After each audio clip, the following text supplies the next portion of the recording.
একদম জনাইছোঁ সকলোকে। এয়া আকৌ মোৰ ডাঙৰ মামা। আজি ডাঙৰ মামাৰ উপজা দিন। ডাঙৰ মামায়ে আজি 79 ইয়াৰ্ছ কমপ্লিট কৰিছে। সঁচাকৈ ইমান ভাল লগা এটা মুহূৰ্ত, সেয়েহে ভাবিলোঁ অকণমান ভিডিঅ'টোৰ জৰিয়তে আপোনালোককো দেখাওঁ।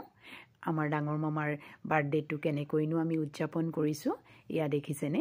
সময়ৰ লগত খোজ মিলাই মামায়ো কেক কটা পৰ্ব শেষ কৰিলে আৰু সকলো আহিছে মামাক আশীষ দিবৰ কাৰণে। ইয়াতে আজি সকলো জী জোঁৱাই ভাগিন ভতিজা একত্ৰিত হৈছে মামাৰ এই উপজা দিনটো উদযাপন কৰিবলৈ। আৰু সকলো শুভাকাংক্ষী আহিছে মামাক আশীষ দিবলৈ। অনাগত দিনবোৰ যাতে মামা সদায় ভালেৰে থাকক, আমাৰ মাজত এনেকৈ থাকক।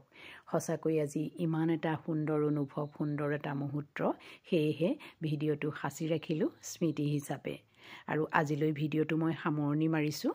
আকৌ নেক্সট লগ পোৱাৰ প্ৰতিশ্ৰুতিৰে